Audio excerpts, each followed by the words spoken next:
The other day when we was on set, I told your mother this, and I was on one of the sets on the couch, and I was just watching, and I was like, man, this is super cool. Like, life is all about perspective, right? But anything, of course, you can think of a but. You can say, oh, this is great, but, you know, oh, this is awesome, but, you know what I mean? So it ain't the weight, it's how you carry the weight in life. Why ain't I see you round back when I was down? What's up, world? It's your boy, Big Court of the Holdin Court Podcast and Legacy Builder University. You already know what it is, man. I'm here one more again with my oldest daughter, Rachel Renee. What's up, world? What's cracking, daughter? It's good. I love this new setup we got. Yeah, man. You know, hey, shout out to producer Ken. He's here in spirit. He's grinding, working, doing what he got to do. But yeah, also I want to tell you guys, listen, go to iambigcourt.com. Tap in with my Legacy Builder University community, man. We teaching you guys how to level up your life, how to monetize social media, mindset strategies, business funding, e-commerce, all of these things if you want to make some extra money or if you just want to get to the money. Legacy Builder University, iambigcourt.com. So we're going to get right to it without further ado. What's cracking, baby Rachel? That's what we call her at home. Rachel Renee. Right. I know. Got all sentimental. Yeah. Let's run this thing, man. What we gonna hop right into, man, here on the Holdin Court Podcast. And just real quick, I want to preface it by saying, you see we changing the format a little bit. You know, we just add some flavor. Just breaking up the monotony of how we do things. So of course we still gonna have our celebrity guests. But we're going to this is some extra stuff. This is, you know what I mean? We're just putting in a little bit of spice to it. So what you want to get right into? Man, what you want? I mean, we have so much to talk about. We got family business, Wayans, fatherhood, so many synergistic topics to talk about. You know what? Let's get into that. You know, here recently, the Wayans, who I love. Me too. I've grown up on the Wayans, way back from Hollywood Shuffle. Okay. You know, Robert Townsend, that's where Keenen was putting in his work. You know what I mean? He was a writer, and Keenen has been around forever because he helped write with Eddie Murphy. You know, he been paying his dues for a minute. What was the show, the sketch comedy show that they did? In Living Color. In Living Color, and he put his whole family on. It was no, you know, and every family got their shit. I'm sure they got their level of sibling rivalry, but at the end of the day, man, all them brothers and sisters are successful. They're working and they support each other. And the nieces. Shout out to C. Wayans. I'm trying to get you on the show. Because, I see Wayans, she doing her thing. She paying her dues. You know what I mean? But the nephews. Even from... Let's Be Cops. Let's Be Cops. No, that's the son, Damon Wayans Jr. Yes. But then his nephew was one of the nephews was in Major Pain. Oh, that's right. Yep. Yeah. And what was the other movie? Wait, was he the third? No, he was the slick talking one. The other black dude. You a pure genius. Yeah. Oh, yes. He like how he talked to this white boy. I am not your damn brother. And then what was the other one? Low Down Dirty Shame. Dirty Shame, with Damon. Damon had done his thing. But in that, I want to give them, you know, their props, man. I really love that they've really built a dynasty in this business, you know.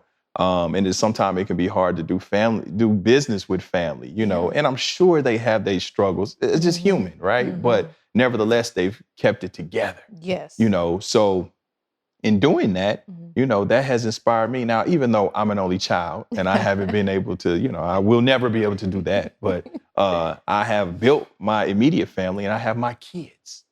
So I have you and I have your siblings, my son and my youngest daughter, who I have tried to usher and not even tried, but successfully ushered into this business of entertainment. And everybody came in through different ways. I know. You know. Reluctantly. You reluctantly, but, you know, even on the tech side and joining me on the show. Yeah. And your sister, you know, behind the scenes doing her thing. And your brother. Director. Future director. She's always here, just in case y'all don't know. When y'all see the BTS photos and all the stuff, that's her work.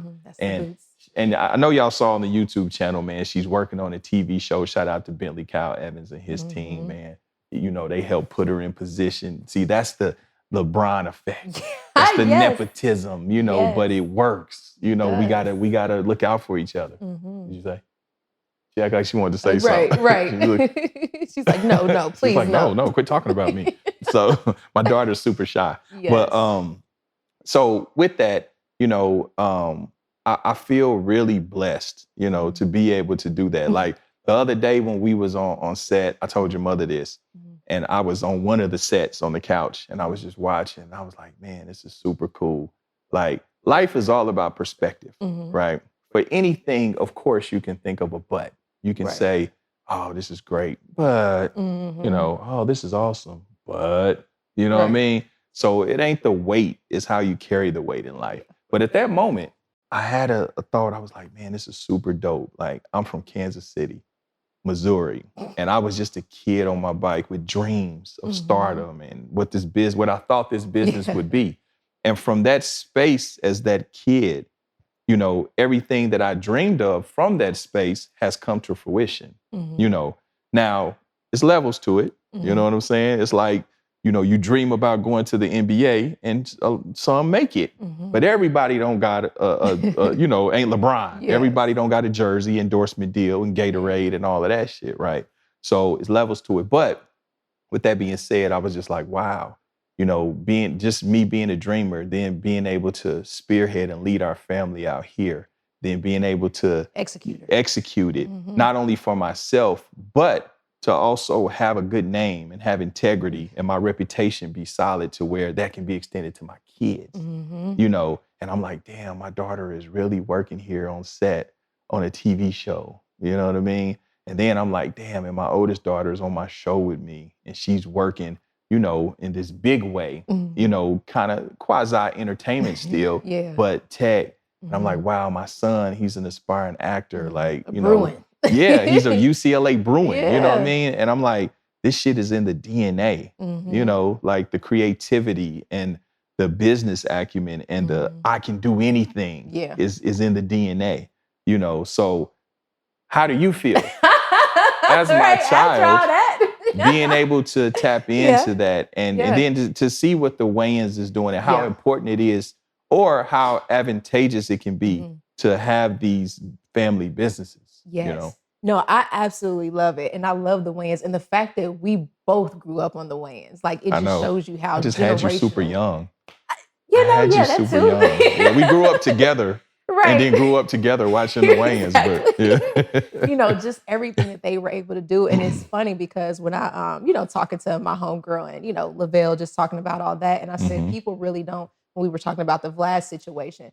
And I said, it just goes to show, you know, and you obviously, we want your perspective on that, but just how when people don't know the culture or just don't know who our titans are, like they are one of the few, if not the only, like Black entertainment dynasty, and being in this business now and, you know, really getting into the business now in the way that I'm doing it, you know, through tech and streaming, but still just to be able to navigate at that time, pre-internet, no contact, you know, literally just a dream. And even as the eldest sibling, I'm like, man, that's right. Put on for your siblings. That's like, a fact. That's, I just love it. And it is inspiring. And even with us, like, I had that conversation with Brother and Boosie. I was like, listen, like, y'all got to take this seriously. This is the family business. Like, you know, I'm the producer, the money sibling.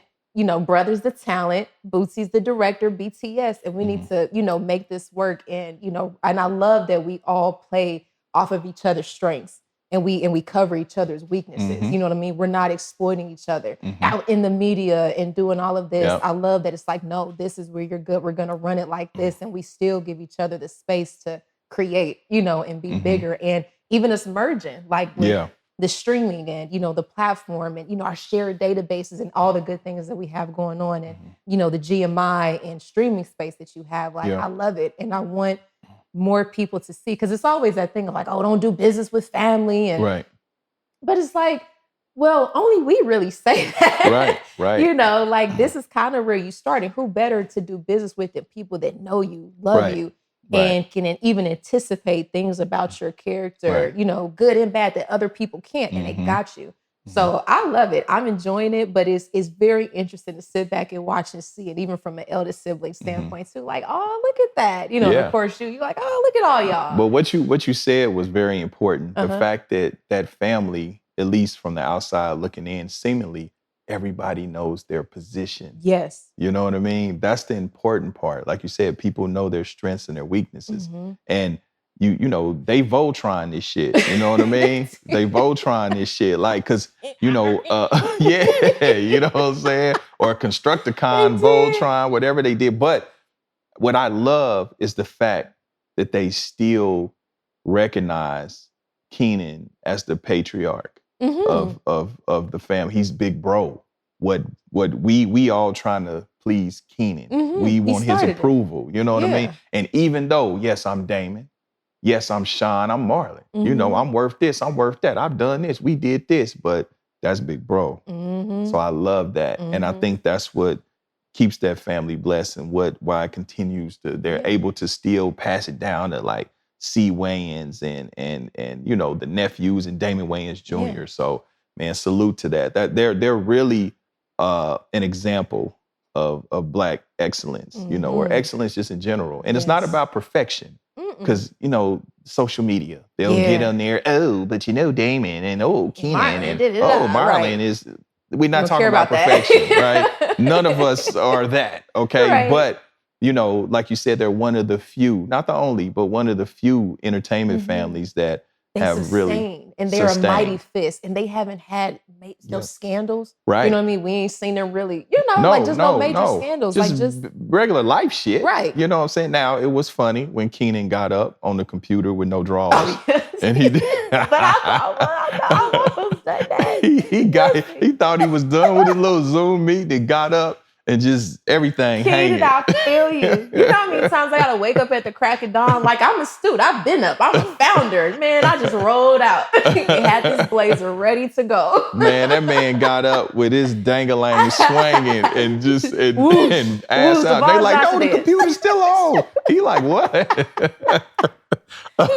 And what's hilarious is he's sitting there with a button up, like you Yes. sitting there talking and you know performing, like, yeah, guys, and we're gonna do this, knowing you ain't got no drawers on. But shout out to Keenan, I man. love it. Same. Yeah, but I love that, and I think that you know they're definitely you know something to aspire to be, and I think these are the stories and these are the headlines that I want to see the media. Not that they haven't been, but this is what the shit that we need to be entertained by. You know, not the bullshit when we know the toxic stuff, the families beefing and suing and fighting and exposing and all of it. It's enough of that vitriolic shit. We tired of that, right? But we need more stories like that to inspire us and keep us, you know, moving. Because I get edified by shit like that. That let me know that, oh man, just like I said in the other episode, when you see it demonstrated, then you know it's possible. Exactly. So I'm like, wow, they did that shit. We could do that shit. You know what I mean? A mighty fist. A mighty fist. Oh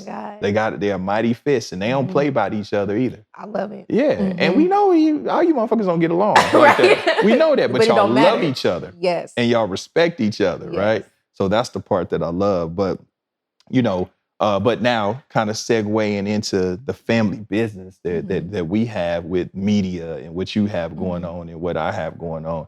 You know, for me, that family business looks a little different because I am father. Uh-huh. You know? Yeah.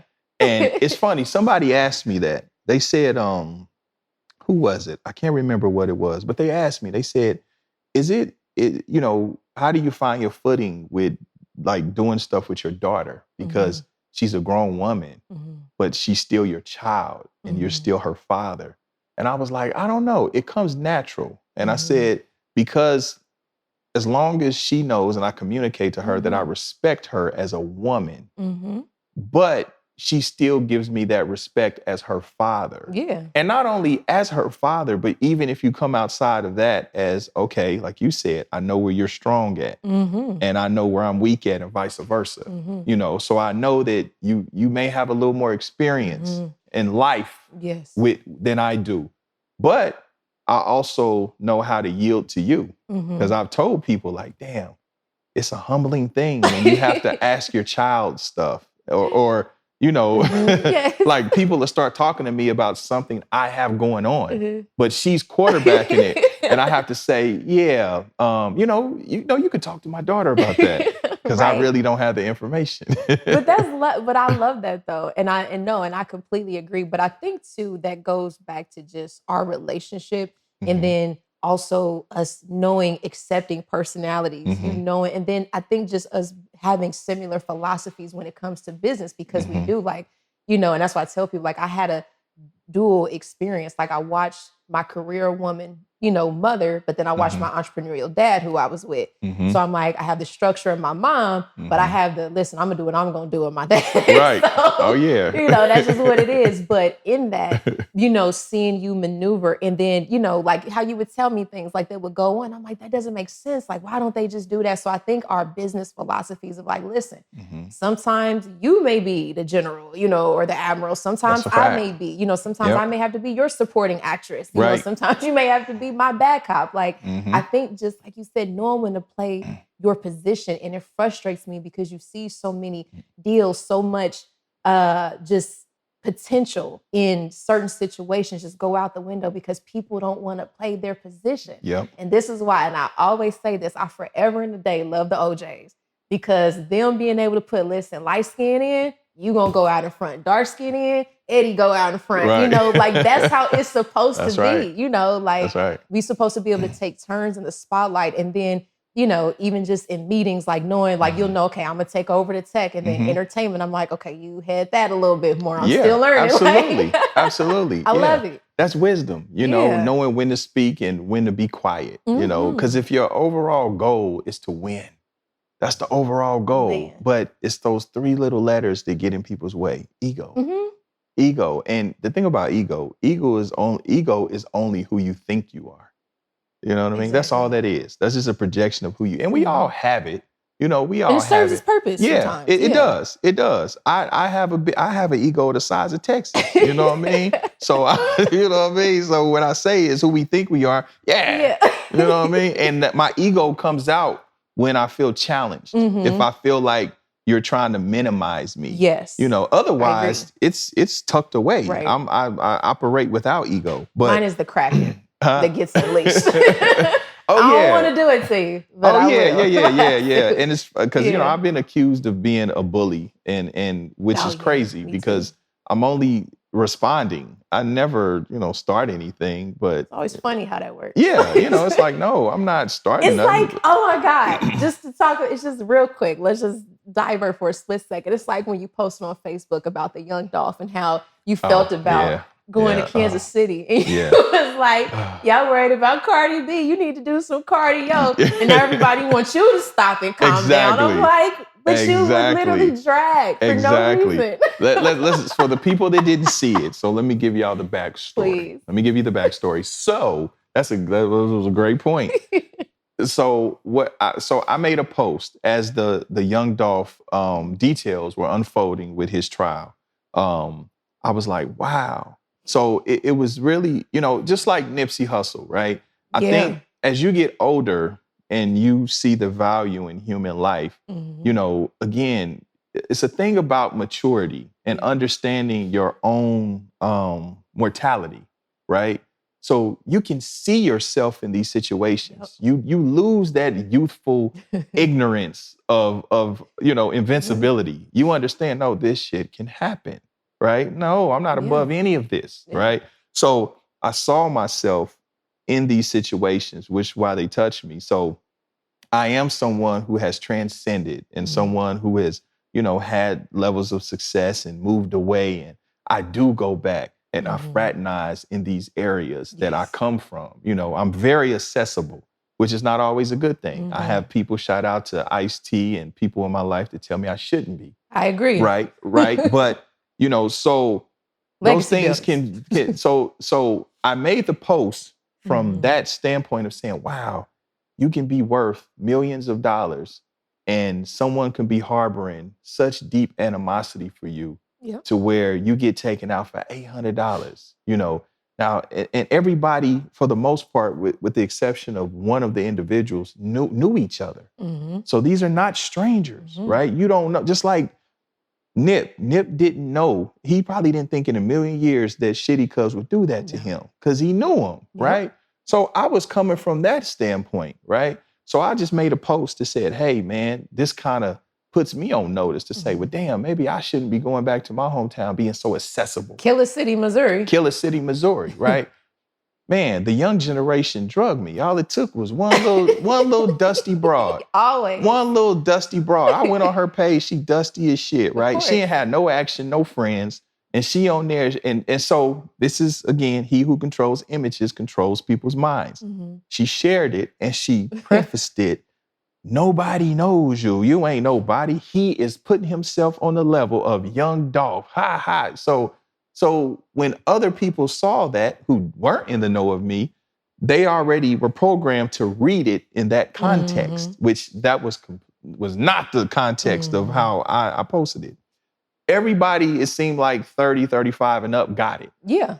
25, 21 on down, they went somewhere else with it. So I went viral for a second, for about 72 hours, right? It was divided. I'm talking about, we was on the ropes with it. It was some people over here like, man, see, y'all basically putting a period to what? See what he talking about? Literally, proving the point. Proving the point. Y'all, see, and then there's people over here like, y'all don't know who he is, y'all sleep. Then the youngsters like, we don't know that old ass nigga, like, you know what I mean? So, oddly enough, I got a whole barrage of friend requests from females 21 and under, right? They start following. Then I start getting tagged like, I don't know who this old dude is, but he's fine. Ooh. And I found out he married. I'm disappointed. But anyway, it was a shit show. Like, I'm older than y'all. Right. You know what I mean? So all the context got lost. So I said, oh, okay, cool. So I wrote it. Hey, I take the good with the bad. I ain't tripping. It was entertaining to me. So I responded. Then I become the bully because I say, oh, okay. So the news broke with Cardi B and Offset and all that messy shit. So now here we go. All the chicks want to get on here.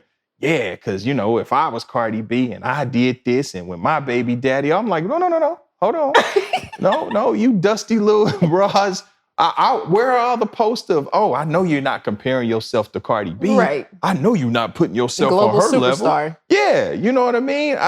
Where's those posts? And I said, yeah, that's because y'all too worried about Cardi B. Y'all need to be focused on cardio with your big back having ass. You know what I mean? Then I became the bully. Now you gotta calm down. Now I gotta calm down. It's like, no, y'all ran me for 72 hours. You know what I mean? I was the old nigga. I ain't did this. Right. Yeah, we know who you are, but you ain't did this. You ain't did enough. I'm like, nah, go get some cardio with your big back ass. Then I'm the bully. That is funny. I love it. We can go. I try to be nice most of the time. I never want a problem. Yeah. Until I do. And because I never want a problem, but if somebody want a problem, then no problem. You know what I mean? So whatever. We can. Let's dance. The version you get from me is what you give me. Exactly. You conjured this version. Yeah. Hey, listen. You want to, as my mother used to say, you want to act a fool, I can act a bigger fool. Yep. Yeah. Acting donkey. Yeah. So with that, being said. That was funny. Yeah, it was. But the thing about this social media age is you have to take it in stride. I tell people, because it was funny. A few people have told me over time, they have said, damn, they say, man, I don't see how you do it. And I say, you have to be rooted and understand who you are. Yeah. This is social media. Nobody is above reproach. Nobody is unassailable. Everybody can be touched in social media, verbally. No, you can be a meme or be the next trending hashtag at any given point. I'm like, they have said everything about me. I've been on steroids. I've been Illuminati. I've been to Diddy parties. Because we on Revolt. Oh, that's right. And mind you, people say that some people think I look like Puffy. So I have been, right. No, I don't. Right. Exactly. So, you have to know who you are. You can't let the criticism go to your heart, just like you can't let the compliments go to your head, so you have to be For you know, sure. well balanced and understand what this shit is. It's all entertainment, and you can't It's win them funny all. that you say that. Compliments go to your head as well, Mhm. because we don't think about that. But I think with social media, even just how it influences every relationship, business, personal, friend, it's like you'll have people that won't even be friends because, oh man, well, I got 1 million followers or half Yeah. a million followers and I'm on. And it's like, okay, the algorithm can turn against you at any point. That's a fact. That's a fact. At any point, like what is the metric now for connection and friendships and relationships? You know, it's You know, I think that's I don't know. It's I'm so glad that I didn't have to find a we always say relationship, this. and I didn't have to, date in this era. I Mhm. didn't have, because I come from a real world before this Mhm. where, you really had to be that in real life. It Yep. wasn't like anybody can be anything on social media. Yep. It's pictures, it's a highlight reel. Mhm. Fuck, I got one. I don't show y'all my bad days. Right. Who wants to see that? I Exactly. don't even want to see it. You know what I mean? I'm gonna show you this good shit. You know what I Trying to get to mean? this day. So Now. every now and again, so I don't feel so contrived, I Mhm. may share, just some human, overcoming a moment or whatever, right? Mhm. But I think it's a place for that. But I think we're getting away from just the human connection. Mhm. Everything is about the look. Everything is so transactional. What are you? Who do you know? Mhm. What do you do? What have you done? What do you have? How many, like that is crazy to me. People now, especially the younger generation, they won't even really give content or music or content, Mhm. a shot. They look at the views first. Mhm. And that tells them in their mind if it's worth Yeah. them respecting, right? Yes. So it's such a follower mentality. And I It think is. I don't know, the generation that we came from, like with dating, it was Mhm. so simple. It wasn't about money. It Mhm. wasn't about what you got. It was about if I like you and you like me. The rest of that shit come. We figure that out, right? Mhm. But yeah, I'm glad I don't got a date in this era. I know you're very fortunate. You are. It's ghetto out here in these streets. Yeah. Is It it a really struggle is. for you? No, well, I would say yes and no. No, because I'm not really participating in the festivities. Right. So my life is smooth Mhm. and I love it. And it's so peaceful. And I wake up and my day is my own. I can do what I want. My time is my own. I don't have nobody in my ear asking me 21 questions Real about quick. nothing. Yes. Do you remember me telling you that before you start dating? Do you remember me telling you that You before know, you it's started so dating? funny. And I know. And I told my homegirl this. I told her this a couple months ago. I said, you know what? I said, my dad actually called me when I was younger because I really don't want to be bothered. And no, Yeah. and it's not that I don't, appreciate romantic relationships or, Right. partnerships. Like they definitely play their role. But Mhm. for me personally, for Rachel Renee, it's not a pivotal moment in my life. Like this is just kind of a stop in the journey for me. Like you can come along while I'm trekking my mountain. You feel me? If you want to join the GOAT, then you can come on. But it's kind of like, it's not the end all be all for me. And maybe it's different because I don't want to have children. So it's not a pressing matter for me like it is for other women. And I'm also a woman that is very enterprising on my own. So I don't need a man for protection, provision, and money. So when you kind of free yourself of all of that, your world opens up and your inner world opens up. So I wouldn't say I struggle, I mean, dudes slide in the DMs from time to time, but it is interesting because I told my homegirl this. I said, it's with the dynamic now with women and men, and obviously women being in the financial privilege that they have now that men like to call us being able to own our own destinies. It's like it's harder for men now, I think, to adapt to the now, I guess, more equitable power dynamic of like, wow, this woman can actually dismiss me if she don't like me. Right. She doesn't have to That's a wait threat. till, Yeah. like I don't like her. She Mhm. actually can say she doesn't like me and she can dismiss herself or dismiss me from it. And it is different. But I wanted to ask you something because I do find it interesting, especially, in our communities, because people will get dragged for not, especially women, for not having a father. But then on the flip side, when you are a woman that has a father and a standard, you will find that men also don't want to meet it as well. So it's like, well, hold on. So we make fun of the fatherless women, but then if she has a father, it's too much. And you're not trying to be my daddy, which nobody was asking you to do that.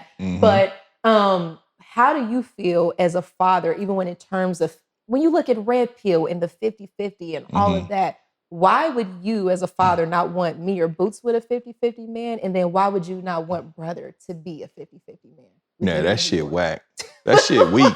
That's weak shit. Yeah. Why? Because, it's a different time than a different generation. I'm a man's man. I'm a Gen X, so I was raised in the 70s. So the men that I saw were men. You led your family. You took care of your family. Even if you struggled, you did the best you could, excuse me, you did the best you could. So I would definitely wouldn't want you with someone like that because, that's, I'm trying to find the I can tell you words. why.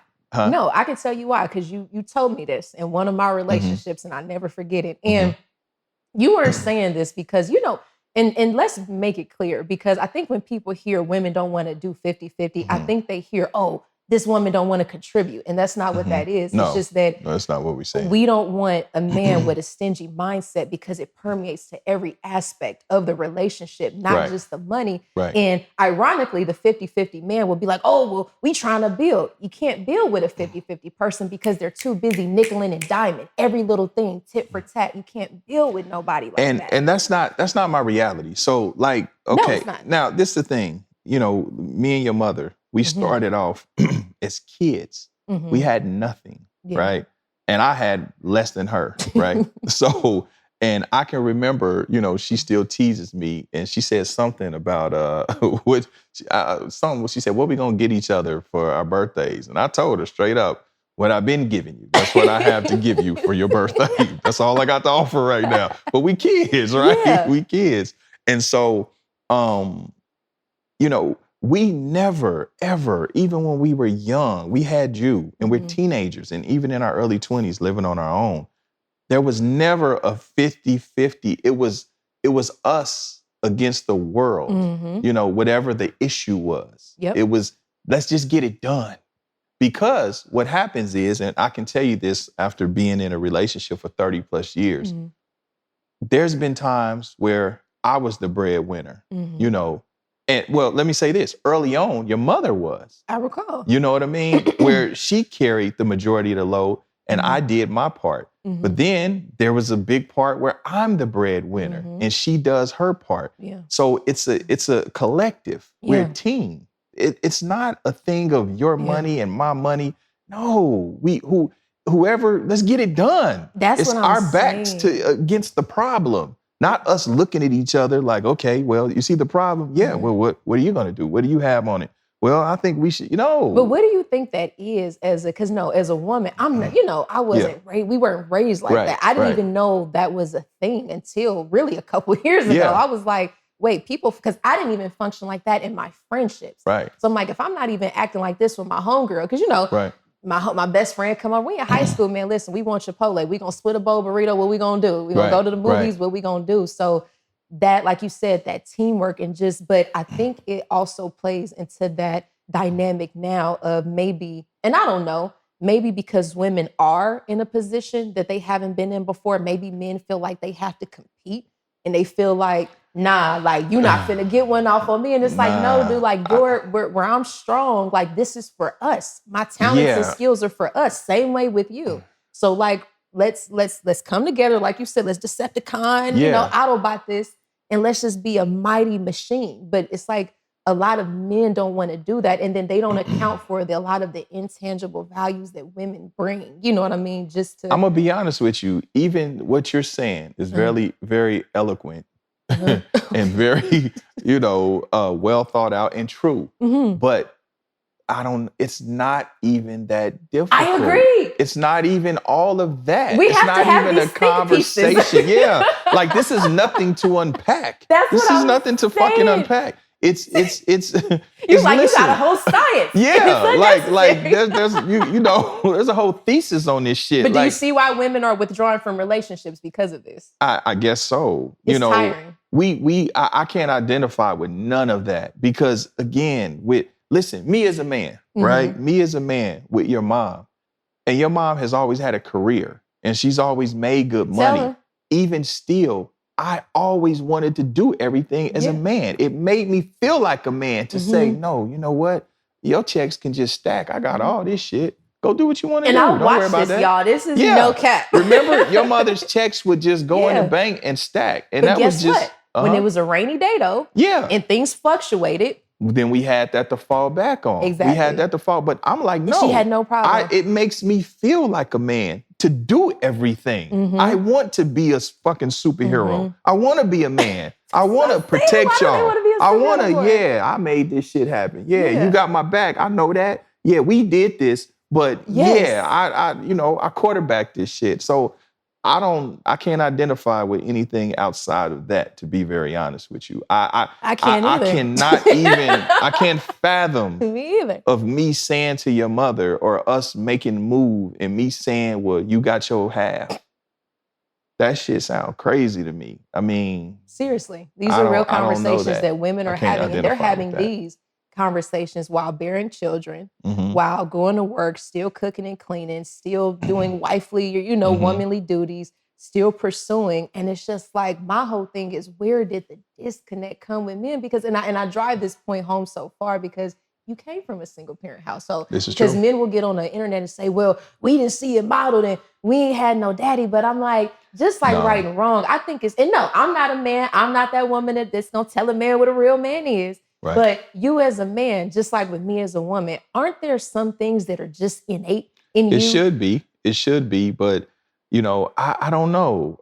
It's like society becomes more decadent, as time goes on. You know what I'm saying? Put it. Yeah, I don't, the moral fiber and things, it's like everything bad becomes good. And everything good is now bad. It's this weird thing. It's like a matrix. Everything's flip-flop, So. And the women are no better. I'm not just going to drag them in. No, that's a fact. The women that don't, want to engage or, even I saw a post in one woman, she just straight up said like, oh no, my husband know why I'm with him. The minute he can't no more, meaning financially, it's a wrap. And I'm like, wow. Like, but the fact that he signed up, like, men, stop engaging with these women too, because you're perpetuating the problem. No, that's real. Because that's not even sustainable. Because what if you get sick? You might as well just go get a real life hoe. That's what. Because you pay a hoe to leave. I was gonna say, and you have no hassle. Yeah, no hassle. There's no hassle. That's when just that makes go get sense. a hoe. Just go get but hey, I agree. To each his own. All that is foreign to me. I don't, and maybe I'm just old school. No, it's foreign to me too. It's because I didn't know. Like, no, this was I didn't even know what red pill, pink pill was, and I just coming from you and wifey and grandma and grandpa and immigrant. I'm like, what are we talking about? Like, you talk about a family and group effort. We all live in the same house. Man, listen, I'm on some man shit. Like, if I want to be able to take care of my woman, I want her. Now, the thing, even with your mom, I've always supported her in her dreams and aspirations and her education and her career because she has her own goals as an individual. You know what I mean? But it's never been about, oh, you got to pull your weight. You know what I mean? I've never. It's never, ever been that. I remember when you couldn't wait. Sorry, but I had to. I literally could not remember. I just, because it's cool to see the growth as the presence progressed, from Kansas City, from the limo and the coach bag to, okay, now you got a Jaguar. Now you got the Benz. Now you got the house. And it was like, dang, and my mom was a six-figure. I forgot about that. Yeah, the white Lexus. Right. Yeah, I watched this. Oh, man, I got to say that. Yeah. Because, so see, there's no cap in my rap. When I started really making some money and I remember when we were in Kansas City and I first started really kind of seeing some money and, I was hustling, doing whatever I was doing, allegedly. And, and I used to tell your mother, because again, this is a woman I met when I was 15. I met her driving stolen cars. And I used to say, when I get some money, man, I'm gonna spoil you. So I start seeing a little bit of money, and was it an occasion? I don't remember. It was her birthday. Her birthday. So in my hood mind, I actually rented a limo, and then I took her to where we go, Plaza. We went to I the think Plaza, and I bought her a bunch of Coach shit. So Yep. this is before Gucci and YSL. Yes. We ain't even known that. This is the 90s. You know what I Yes. mean? So, but you see, that was me. The desire. The desire to be that consummate man. I wanted to be that superhero. And like you said, when we got out here, now I'm balling. You know what I mean? I bought your mother a Jaguar for her birthday. I remember. For her A birthday. little cherry red Jaguar. I bought her a Jaguar for her birthday. You know, and then the Lexus. I think it was a white Lexus coupe. Yep. You know what I'm saying? Because my whole thing was, In if the I'm rain. riding like a boss, my woman got to be riding bossy too. Yep. You know what I mean? And so, and I think I remember you was in middle school, or so I bought you some diamond rings, diamond earrings, diamond earrings. And right. we all had the big screens, but no, I remember you saying, dang, hold on. I just lost my thought because it was good when it came as it pertained to you and wifey. It'll come back to me. Go ahead. But, you know, but my thing was, as you said, the desire was there. Oh, that was my question. So like, what do you think of the men that, because like what you, and I like what you just said, oh, when I get some money, I'm going to get on. There are a lot of women that have also, you know, built with men and have been the starter girlfriend, the starter wife, the starter baby mama, whatever. The man gets on and he leaves. Do you think that is because the man doesn't want to be with a woman that reminds him of his struggle, and he wants to be with a woman that has only seen him from a place of power? Yeah, I'm so serious. These are real. This is why I don't participate in the festivities. I don't understand, but these are real conversations. Really? These are real comments. These are real tweets that not only are getting comments and retweets, but love. And men saying, yeah, man, because woo, like, I don't, you know, she know where I've been. She gonna throw it in my face. And I'm like, what? You know what though? I don't know. Choose better. Maybe they choose better women. You know, choose better women. I don't, or maybe listen. I don't know what's out there. Maybe I just really got blessed and I got a one of one. You know, I don't know what that's like because I mean, again, your mother met me when I was 15. I did nothing. I got with the place that I met her at. I got there because I stole a car. You know what I'm saying? So I don't know what that is. You know. So, but to answer your question, now you thinking. See, now you're like, what? Yeah. I can see it on your face. Yeah, like, I mean, I understand things don't work out. So, and nothing is wrong with that. From a realistic standpoint, you know, notwithstanding all that bullshit, right? But people grow apart, you know, and people mature and they may, you know, just outgrow each other. So if that happens, it is what it is, right? But and that's okay. That other weird shit of somebody saying that, I don't know, that's almost like an emotional, psychological problem. It is. You know, that I don't want you because you gonna say this about me and you you know, but I do understand there's a different dynamic with growing with someone from nothing and then somebody walking into something, right? But even still with that, you protect yourself with a prenup. Okay, cool. That's business. I understand. I'm for it. But a relationship cannot be predicated or built on these, you know, social media talking surface. These social media tropes and these very pretentious and surface understandings. Because one thing I'll tell you about life, listen, as I just said, we keep it 100 here at Holdin Court. You know, I've had money and I've been able to spoil your mother and I've been able to do that. But listen, shit, I fell off too. And that's just the reality, right? This life shit is up and down. You could be at the top of the mountain. You could be having everything going and everything firing on all cylinders. And then bam, you know, your ass. So then what now? You know, so what? Does everything go to shit because you can't do what you was doing a year ago, right? Horrible. So that's why it has to be built on real solid shit. Understanding, respect, love. Love's got to be the first thing. Because when you're looking at everything through the lens of love, then you're going to see things like that. You're going to be more patient. You're going to be more gracious. You don't see flaws as flaws. You don't even see flaws when you're in love. And it's not being unrealistic. It's just that you love the person. You got to love the crust of a motherfucker. You know what I mean? And so no, those flaws are simply just, that's who they are. And, Yeah. and when that's reciprocated, you know, and that's how you build something beautiful. But when you attach all of these unnecessary, trivial things, it just cheapens it. And it's never gonna work. If you building this off looks, you building it off because this chick got 1 million followers, or he got money, or she got money, or y'all got half. Because listen, money comes and goes, looks fade. You know, people shift into different spaces. Oh, she was a hot girl now. Man, listen, she might pivot in 10 years and want to be on her boss shit in the cut, you know, and she don't want to be popular and all of that. But that's why you was on it, because you felt like she was somebody everybody wanted. Like, I don't know. I guess it's lost. To me, it's foreign. All of that is so foreign. No, it is. I feel like I'm in a world that I just feel out of place. I don't feel like I belong in this particular generation. I'm like, man, is it because of the old influence or the early 90s? I could dig it.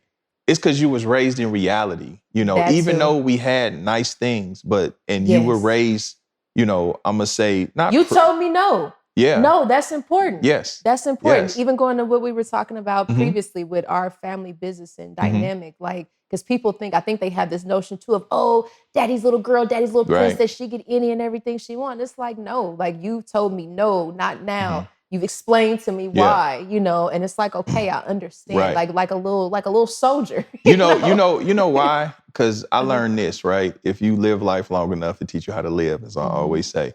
So as they say, the strong will bear the weak, right? So if you think about it, right? So my grandfather, he didn't have as many opportunities as my parents' generation, right? So then my parents' generation came along, they had a little more.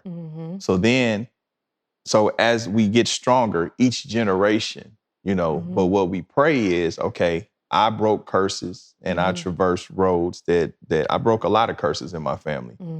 But now I have to be careful because they bear the strong. Yeah. But if I give y'all everything, now I start bearing the weak. Yep. So now you don't want to work, your siblings don't want to work. Like how we talked about on the other episode with the heiress and different things like trust fund babies. So now it starts all over again. Yep. It starts all over again. So you have to balance it with, you know, yes, there's a leg up. Yes, there's resource, there's support, but you got to understand this work part too. Yes. Because that's a big part of it. You got to work to maintain it. Yep. So if I just give it to you, then you're not going to appreciate it. You're going to squander it. Like 50 Cent and his son. Did you see that? Yeah. So 50 Cent, apparently, so he, you know, there's been some estrangement or strain between him and I think his eldest son. Yeah. But I now I don't know how true this is, but I keep seeing it and it kind of aligns with 50 and his brand. But he basically said, like, no, I've established a business for him that can generate $1 million a month, but he has to have the discipline and the willingness to do it. I can't do the work for him. That's you a see what I'm saying? fact. He can't just get paid because you're 50 Cent's son. That's a fact. And then this whole empire that he's built, if he now gives it to you, you'll squander it in one generation. It's gone. That's a fact. And that's what I think a lot of us, especially this generation, they don't realize, and I get it, it's social media, it's instant. Everything is now, to my door, to my inbox. But it's like that real money, that long money, that wealth, like it just takes so many attributes. It takes so much, even just breaking down of yourself and rebuilding with the right things, the right mindset, the right tools to be able to go out and, like you said, not only kind of go to war alongside you, but maintain the kingdom that we've now attained. Okay, now how are we going to maintain it and keep it safe? You know, right? So, and I feel like you learn that in war. Like you learn it. You gotta get out in battle. And I feel like when you shield your children from that, you stop every hurt, absolve them from every wrong. You're always there. It's an integral part. And I think, unfortunately, kind of going back to relationships, a lot of men and women, especially, I hate to say it, our men, because, you know, the whole mother dynamic, but they're missing that part of like, listen, the world is not against you because it's hard. It's just necessary opposition for your growth. When iron sharpens iron, it ain't a pretty process. Right. It ain't cute. Right. It's chaos. It's raggedy. It's jacked up. But that sword, you know what I mean? Whatever the final outcome is going to slice and dice the way it should. No, that's surreal. I mean, the path to success is a circuitous one. It's not a straight line, right? And I learned way more in you know, failure than I ever did in victory, to be very honest with you. You know, so Yeah, nobody wants to struggle because, like you said, everybody is this facade of social media. Everybody, no, if you look at social media, nobody is broke. Nobody is struggling. But the Nobody has economy is struggled. messed up. Right. Like everybody doing good, right? Everybody doing good. So, that's not real life, and people struggle on their different respective levels. But the success is hard. And if you aren't comfortable with being uncomfortable, then you're not ready for success. Because it's only when you make it to wealth can you kind of Yep. so Oprah, Jeff Bezos, some of these people, they're never going to have to worry. Now, this does not absolve you from life's problems. Nope. Okay. If anything, it can exacerbate it. But money is one thing you won't have to worry about. Okay, cool. That's a level that only a few people, 1% or something like that, will make it to. But other than that, life is going to life. And like I always say, it's perspective in this shit. It's all, and I've learned that at almost 50. All this shit is perspective. You can choose to highlight the negative and just zero in on the bullshit, but it's always a yin and a yang. Yeah. It's always an upside, even to the bullshit. But just like, when things are good, that's why I'm always level. Yeah. When things are good, I'm never too happy because I know the bullshit train is never late. You know what I mean? It's never late. So I know it's coming and I'm prepared for it and I'm okay with that. And I know when the bullshit train does the little come, engine it could. I don't get too far down because I knew you was coming. Right. But I know that good time, it's going to come too. Just like you're not, so when you understand perspective, and the thing about it with life, you can't take this shit personal. When you start taking life personal, you know what I mean? Like internalizing, like just, I learned this when my mom passed away. I took that as a personal strike against my soul. Like, damn, God fucking with me. Right. He really don't like me. As if I'm the only one in the world whose parent has passed away. On the day that my mom died, it was probably a million mothers that died. But for whatever reason, Courtney feels like he's special. That the creator has slighted you. It shouldn't happen to me. That ego. You know who I am? What I've done? That's bullshit. You know what I mean? So you can't take this life personal. You cannot, because we all are dealing with shit. I don't care what the economic backdrop is. What's your favorite celebrity, whatever. That he got some life shit going on. He got shit going on. So, take that with you. I like that. Take that with you. So as we segue, we were talking about social media. And so, here on this platform, what I love that we have built is a platform, that is built on integrity. We have fun, we bullshit, just like y'all see we doing, but we don't engage in a lot of the salacious, incendiary. We don't do the clickbait and all of that shit. I ain't like that in real life. So how do you feel about the Lil Duval thing here, interview with Funny Marco? Shout out to Funny Marco. He is from my city, from Kansas City, Missouri. He done held his nuts on me a few times. He ain't came on the show and we were supposed to. But anyway, but shout out to Funny Marco. Show me state, Marco. Come on now. But funny, he's Funny Marco. Right. Funny acting. No, I was just fucking with him. But so Lil Duval, he I guess Orlando Brown did some shit with the boom mic, he like throated the boom mic and just did some left field shit. And so Lil Duval made the statement. He said, wow. He said, damn, this is what y'all entertained by? Y'all can have it. I'm cool, And I agree with him. Me too. It seems like people will go to no end for the click, for the, and I don't know who to blame. I don't know if we blame the motherfucker performing. Right. Or the people, because he only does it because the people are going to react to it, So I don't know, people's, insatiable appetite for bullshit. Yeah. Because if you didn't click on it, it wouldn't be the people still, they control the demand. Right. It's always going to be, for the most part, a trickle up theory because they can't sell what you're not going to buy, even if that's an attention. You're paying in currency. So let me ask you. So why is that type of shit entertaining? Why is it cute? So you asking me who was off of social media for 10 years, I have no idea. I don't know, because my entertainment is Nickelodeon, old Disney action movies, 80s, 90s movies, or even like I like biopics and I like stories of successful people. I could watch them all day. You're the show that got stole from you, Unsung. Right. That's all right, because we Holdin Court now. That's right. But it was Unsung when we moved to LA. But right.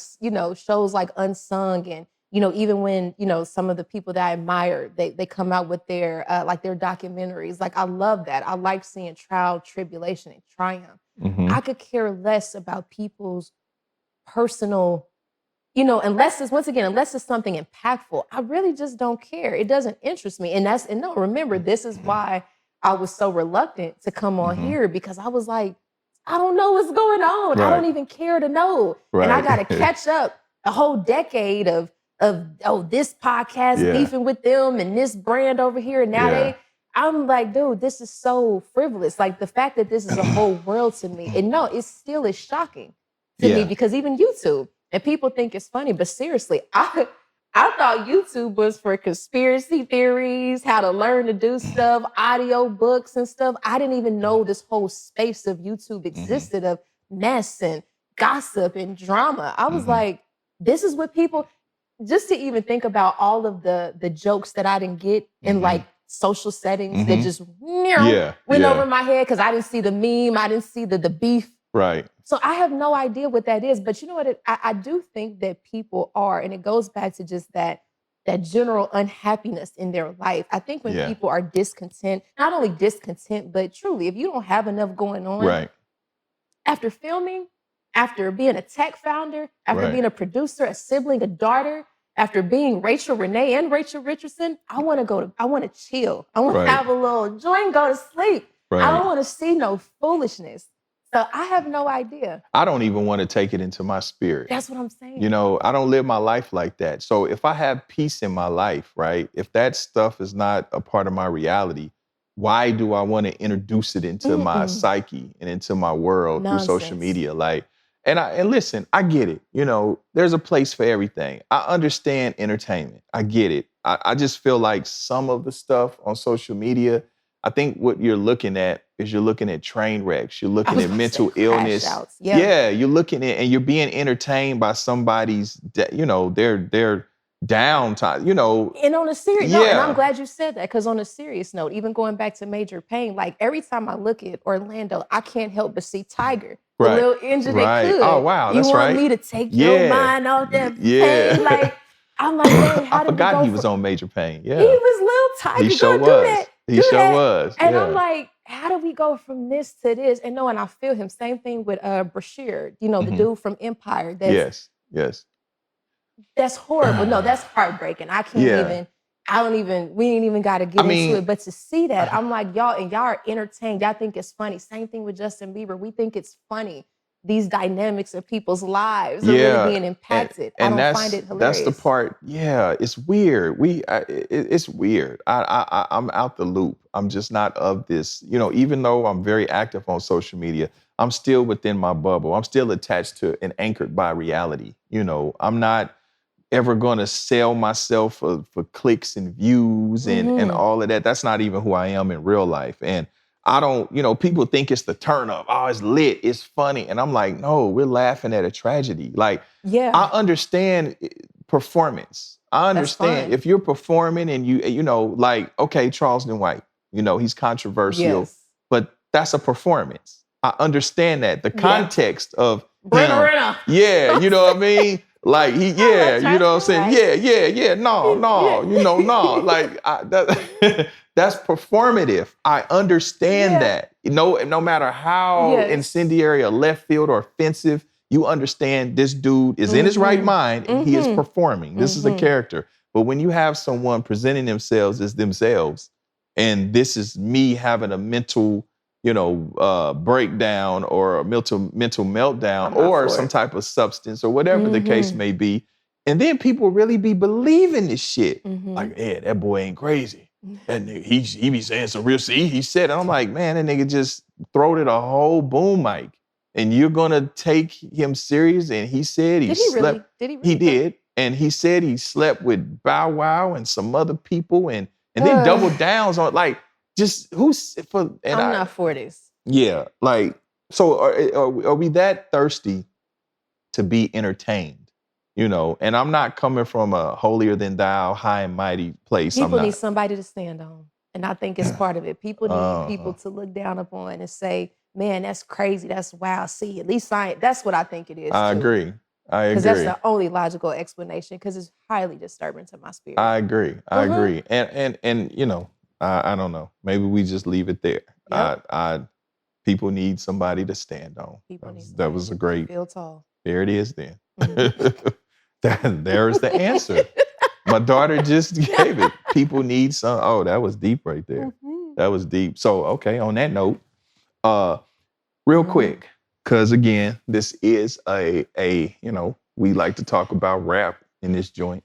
So, you know, we're you know, we got to talk about a little bit of music on here, you know, and of course, as I always say, I raised you on the gangster shit. Mm-hmm. So I want to ask you a question. You know, I raised you on rap. Do you think that rap hip hop is dying off? Who said that?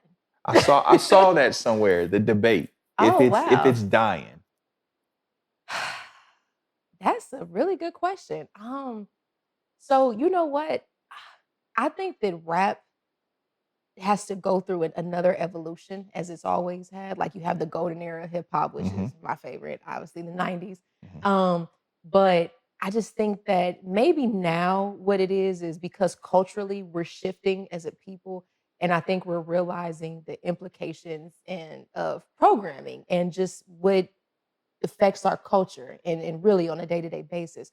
So I don't think it's dead. I just think it needs to evolve a little bit more. Maybe people are tired of the bees and the hoes and the trap and the maybe they just want a little bit more context, a little bit more, you know, entertainment, just how it once was. Because the fact that people can remember where they were, the first song they heard when they first heard rap or hip hop. Right. And I do like to distinguish because I think hip hop and rap is two different things. Okay. Definitely two different things. Yeah. So, or when they first heard rap or hip hop, and I just don't think it has that same effect anymore. And not because it's not new, but just because it goes into what we were saying before. Everything is so saturated, and then everybody's trying to be the same. They're trying to sound the same. Everybody looks the same. There's no I'm not going to say there's no individuality, because there is, right. But I just think what's marketed and what's promoted, we could do a little bit more with diversity, I think. But I don't think it's dead. Yeah, I agree. And I think you explained that wonderfully. I think that, yes, I think it needs to evolve again. Mm-hmm. You know, I think we've, you know, like you said, the druggy rap. Yeah, the druggy rap. I think we're over that. But I believe that because it's become so saturated, you know, any and everybody could do it more so than ever, you know, in the history of rap, hip hop. But I think they need to start bringing back some substance. That's what's going to set. And you have a couple people out there that are doing it, right? But you have an overwhelmingly amount of people that are just, you know, trying to hustle and just trying to get by, which I think waters down the creativity of it. At least for the people that get the looks and get the deals. Because, you know, there's many of people that, you know, have their own ecosystems of fans and followers, and they're doing their thing, and they may have that, right?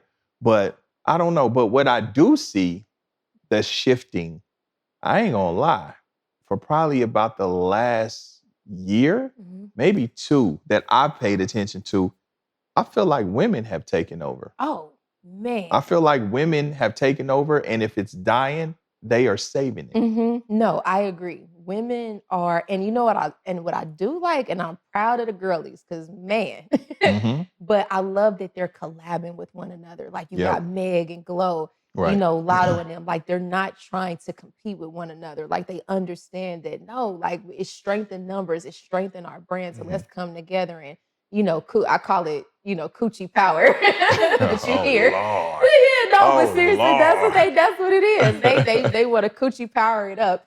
So, but no, I love it. And I love that, they are also extending a lot faster into brand deals and diversifying their brand. And I also really like that a lot more artists, particularly in the rap and hip hop game, are aiming to be independent, and trying to create, like, I'm still going to utilize the machine or machines how and I can, but I'm going to try to maintain as much independence as I can. Like Meg, I think, does all of her own visuals. You know what I mean? Or funds the majority of her visuals. And they're hitting. And you see, like, now we're getting the visuals. I don't know that Meg, I think she still got the machine behind her. She's not independent. Yeah. I know she's not fully independent. Yeah, she's got Rock Nation behind her. Yeah. And I'm not sure if she's with 300. I don't think she's with 1501 anymore. But yeah, she still got the machine. But I ain't gonna lie. I love Glorilla. Me too. I love everything about Glorilla. She's just dope to me. You know what I mean? She's dope to me. And one thing that I will say to Glorilla, if she sees this, is, sweetheart, nothing's wrong with you. You know what I mean? You are beautiful. Yes. Don't let these trolls and these internet people, talk about your full black nose and how you look. Nothing is wrong with you. You don't need no surgery. You don't need no BBL. You don't need none of that. Please don't. Right? Natural is winning. She's so cute. Yeah, she is. Like, I love her little accent. Her accent, like, I love everything about Glorilla. I think she's super dope. You know what I mean? So the women are saving hip hop if it's dying. And it's so funny because, when we was back with the family vacation, I was like, it was playing the shit out of Glorilla. And, I'm sure every dude is kind of like, damn, I don't know if I should be rocking this. Glow. So, Glow, you know what I mean? And she comes so hard with her talk. And she, and I'm like, damn, she be going though. So I like her little vibe, man. I really want to see her continue to win. Me too. And I like a lot of the other chicks too. I mean, of course you got Cardi B and there's a place for all of that. But to me, Glorilla is leading the pack. Really? Yeah. So I would say my top 5 female rappers, Meg. Meg is my number one. Meg is dope. I love Meg. Meg is dope. Because I love Meg's tone and I love that she still caters to that Texas sound and feel. Meg is a rapper's rapper. Yes. She's a rapper's rapper. Yes. Like, she's a rapper. For real. Yeah. Like, can we press her to say? Yeah. Yes, I love Meg. People sleep on, and you probably don't know, Doja Cat. Doja Cat has been a rapper. I've heard some dope shit that she's done. I've heard some dope shit. I liked her on 21's last shit. Yeah, she's dope. She a little unhinged, and I love that for her. Yeah. Glow would be Glow. Doja Cat's a little scary to me, though. That's why I like her, though. She's scary. That's why I love. She's like how I feel on the inside. I'm really? Like, yeah. I mean, she's dope. Don't get me wrong, and she's a pretty girl, but she's scary. I love that unhinged. Like, because here's the thing: we always talk about artistic expression and artists let loose. Well, we can't be scared. Yeah, that's right. But like, if I was single and I was dating her, like, I wouldn't go to sleep around her. You know what I mean? Like, she be the one I feel like I have some garlic and a cross candles around. And a cross under the fucking pillow. Like, I don't know. You something. I love it. I like Doja. I liked Cardi before she just, she's going through them marital woes and ain't been able to put out an album. But I really liked Cardi, that Privacy album or something. I actually liked almost every track on there. And then Nicki. Nicki solidified. Like, just her diversity, her range, and just setting the tone that women can really be. Same thing with Kim. Kim did the same thing, but Nicki, just that how she was able to cross over so many barriers and be that, like, I'm poppy, I'm girly, I'm rocky, I'm hard, and I'm still a woman. I like that she embodied all of that. Yeah. So, and I like Lotto too, but I would say, Meg, Glow, Doja, Cardi, I'm Team Glow right now. Yeah, I know you are. I'm Team Glow. And you know who we can't leave out? The little youngin', the little runt. Coi Leray. I forgot about, I do like Coi Leray. She got some bops. Yeah. And she's another one. Natural. And she's another one, natural. Listen, I want to tell Coi Leray, listen, it's nothing wrong with you. Your little booty, your little small breasts, it don't matter. They say you look like a boy. Trust me, you don't. You know what I mean? You're a beautiful young lady. Yes. Don't change nothing. natural women for the win. Yes. You know, listen, we love who you are. You are Yes. beautiful. Fuck all of that. You don't need a BBL. You don't need none of that. Like, you're good how you are. I can't wait till we just move out of this era. Yes, the BBL. Oh, Jesus. Just the plastic the veneers, take the BBL. Take the BBL, take the lashes, take the baby hair, take the 6 pounds of weave and the 10 pounds of makeup. Now, you just eliminated so many. Yeah, you know what I mean? Take all of that shit with you. And listen, I don't care. I ain't got no dog in the fight, but I'm just saying, right, from just what I see, like, take all of that, please. Do you think that, and we don't know, because you also have your LA, rappers, but do you feel like that rapper look, do you think that's necessary for women to have? And I don't think so, because when you look at Doja, she got her short natural hair. Right. She got her weird, things going on, which I love. The punk rocker, side is coming out, and she's herself. Yeah. So I don't think it's necessary. I don't think it's necessary either. I mean, listen, I don't fault or judge anyone for their personal choices of how they choose to present themselves, but I don't think it's necessary. And at least if you're going to do it, I guess, for the right reasons, and that being because of something with yourself that you feel like you need to do it. Listen, I understand it's in order, right? If a woman has had kids and you want to get a tummy tuck, you got some loose skin, I get that. If you want to get your breasts lifted or you want to get an implant because you've had kids and you want to, I totally get that. Nothing wrong with that. And I'm not here to justify or dictate what's right for a woman to do. But just in my opinion, aesthetically speaking, if you've had some type of injury, corrective surgery, I get. If you had your nose broke and your septum's crooked or something, you need your nose did, okay, whatever, right? But when you start really augmenting yourself, and because I ain't gonna lie, some of these women have so much done to themselves to where they start looking like trannies. Yeah. When you got too much BBL, too much makeup, too much everything, to the point to where when all of that comes off, you look like another person. Something's wrong. You're doing too much. It's funny that you say that, though. But I mean, where makeup is now in the cosmetic industry, and I would just say even the beauty industry, is heavily influenced by drag, which I'm not opposed to. You know what I mean? I like the drag. I think there's a time and a place for it. I just think when it becomes the standard, the everyday uniform, and what it's supposed to be, I think we can skew a little bit, because it skews the perception of natural beauty, just in general, no matter who it is, black, white, or whatever. And I like the costumes, I like the wigs, like Meg, I like the nails, I like her how she switches it up, but my problem is that if every woman thinks that's the standard to be a rapper, I'm like, no, let Meg do Meg. Even past rappers, though, some women think that's the standard of beauty. That's what I'm saying. Of beauty, life. And so I'm like, and it's no. deadly. It's costing them lives. It definitely is not. It definitely is not. And again, I hear women say, at least, per social media, oh, this is what you men like. This is what men like. And I'm like, I don't know. So Claudia Jordan, she posted like what was it? Was it a challenge? It was a challenge. She posted a picture of herself with no makeup, bare face.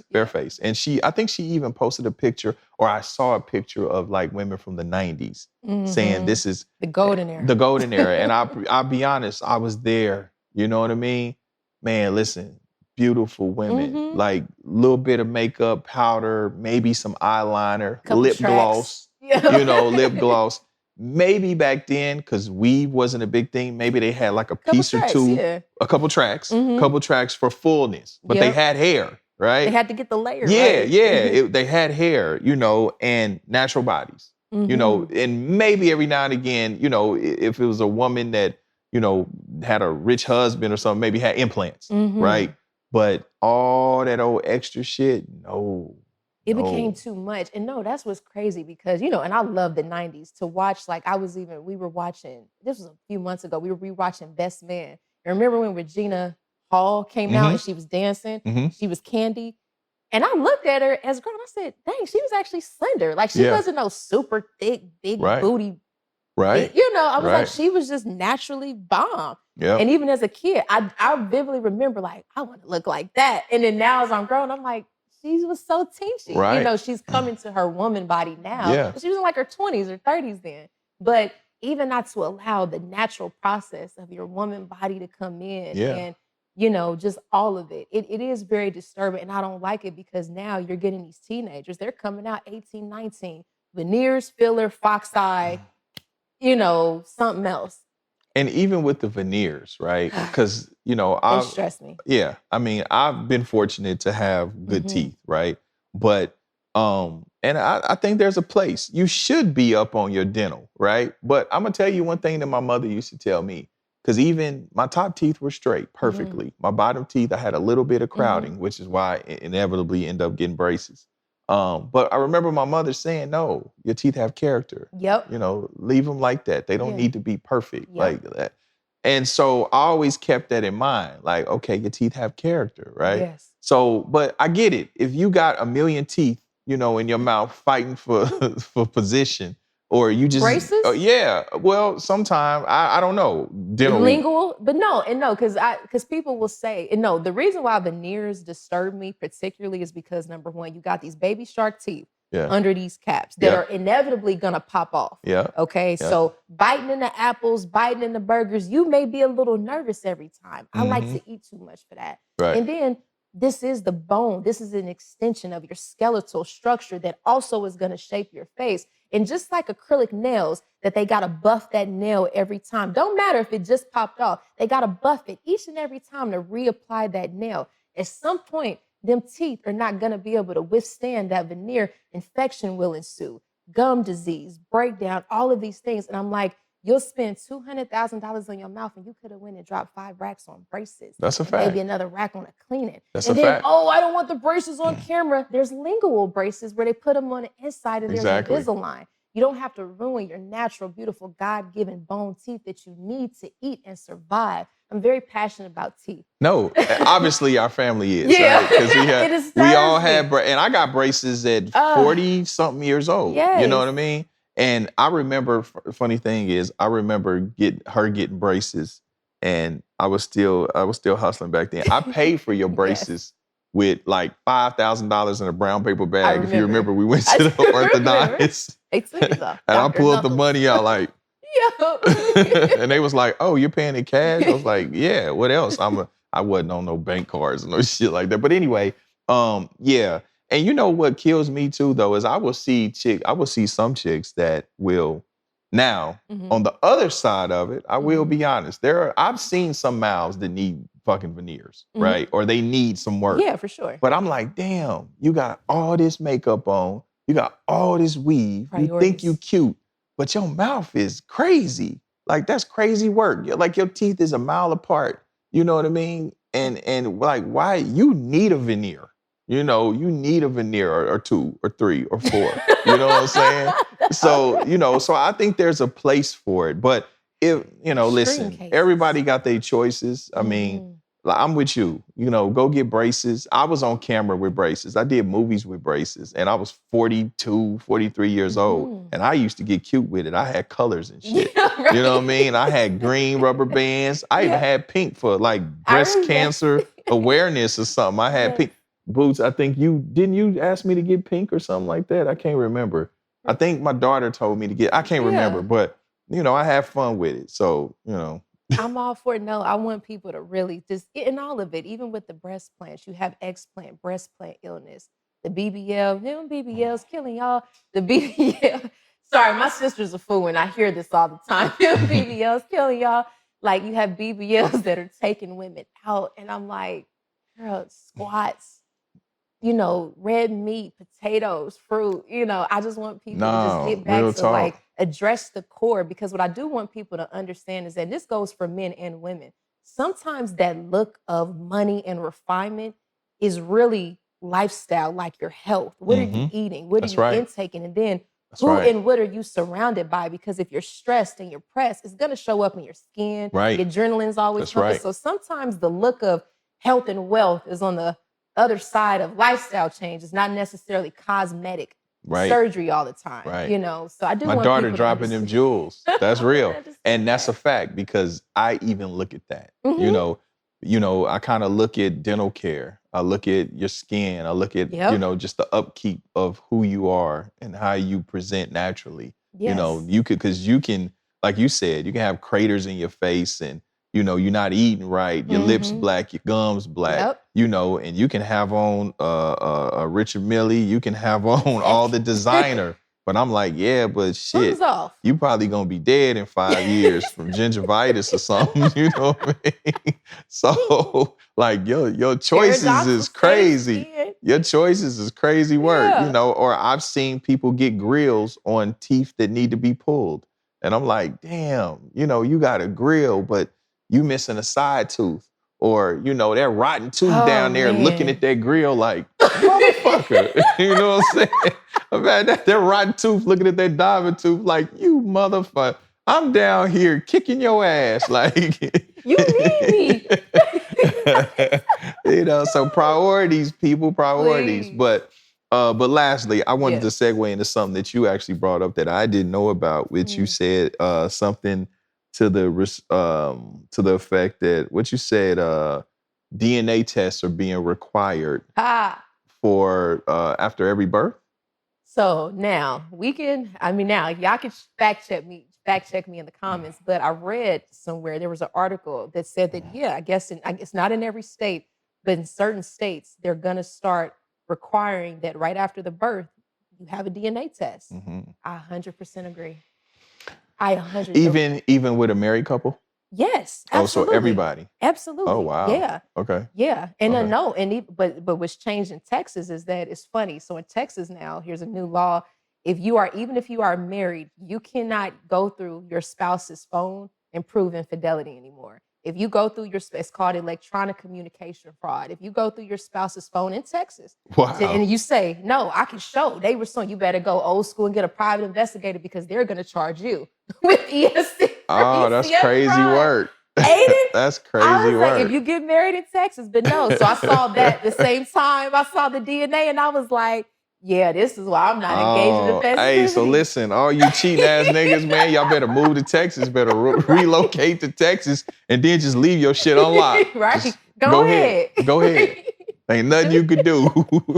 So that's what's happening. But no, I'm for this this DNA test after birth because I never told you this, but I knew somebody in passing. He wasn't my friend. He was a friend of somebody that I was dating.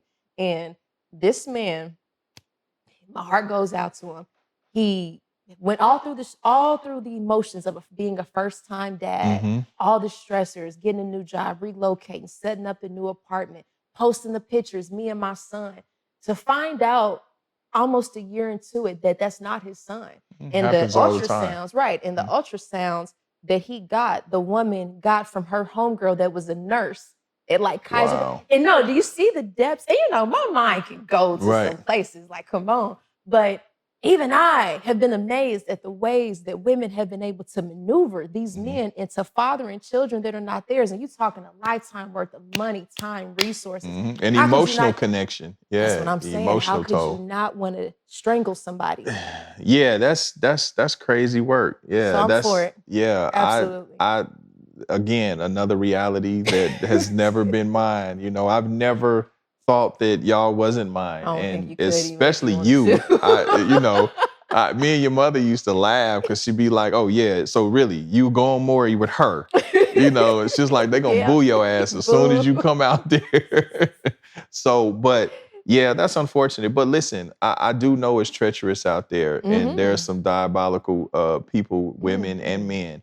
And hey, listen, I'm for it. I'm for it. Because I think that not only does it keep everything above board, but, also I think that, listen, fathers need to, parents, period, women too, need to be accountable for their kids.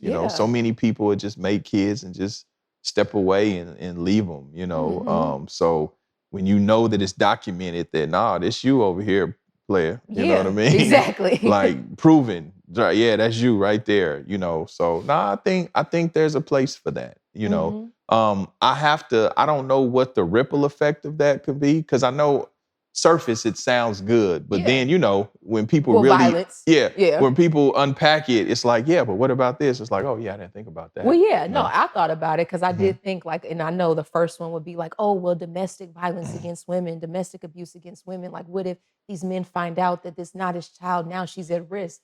Well, as a woman, my response to that is you need to have better coochie management. Right. You feel me? Like, and be accountable as a grown woman if you want to have a that's child. fact. And don't play stupid games and you're going to win stupid prizes with men that are not playing with you because we also know what we're dealing with. So, I mean, they can come with ABC, XYZ, but I just still think that, no, this is a grown decision. So you need to stand 10 toes down on that.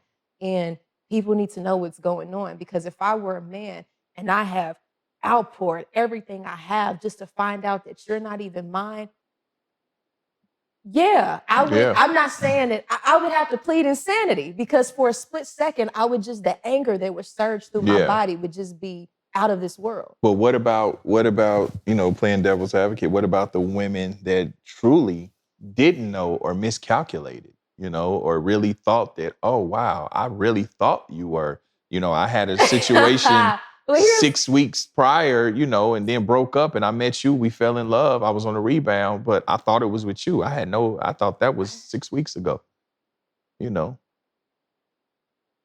Listen, so it goes back to coochie management. Yeah. Coochie management and, let her breathe sometimes in between, what you're doing. And you may not have this issue in 2020s. Now, if this was the 90s, 80s, 70s, I feel that. But Father, we got apps. That's a fact. We got all type of technology. You got implants. There's so many methods of birth control. You got the rhythm method with the app. When the information is there, I just don't understand. There's no excuse for it. And it's no excuse. And I get it. Things happen. Life happens. I'm not judging. But with where we are now, I think we can do better as a collective of I agree. Hey, so listen. All you cats that want to play around, Texas is the play. That's the lick, and all you chicks that, know what I mean? You just friendly with it and you got the community vagina. Hey, listen, they got something for your ass. So I suggest you get it together because the last thing you want is a whole, community meeting at the DNA test. You know what I mean? It's like roll call. Like, that's crazy. That's embarrassing. Oh, that's crazy. You got to be imagine the dude walking in there like, damn. The two other dudes. Yeah, or several. Like, damn, bruh. Damn, you too? Man, that's wild. That's crazy. Oh, that's crazy. Woman, we gotta bring back a little bit of shame. Just a little ain't no bit. shame. We need to bring it back. They don't know what that. Shame. I don't know if shame even is still in the dictionary. I think they removed it. I don't know that shame still exists. Webster, bring it back. These people have no shame. Bring back no shame. anything. But yeah, on that note, man, we'll wrap it up. So, hey, listen, it's been fun with y'all. Thank you for tapping in with me and my daughter, just shooting the shit. Of course, we're going to come back. We're going to keep y'all, going with the good content. Of course, we still have our celebrity interviews, but this is just little morsels in between just to keep it fun. But y'all go to iambigcourt.com, tap in with Legacy Builders University. And of course, it's another one in the can. Rachel, Renee, Big Court, Holdin Court Podcast, man. And listen, we'll see y'all next time. Salute.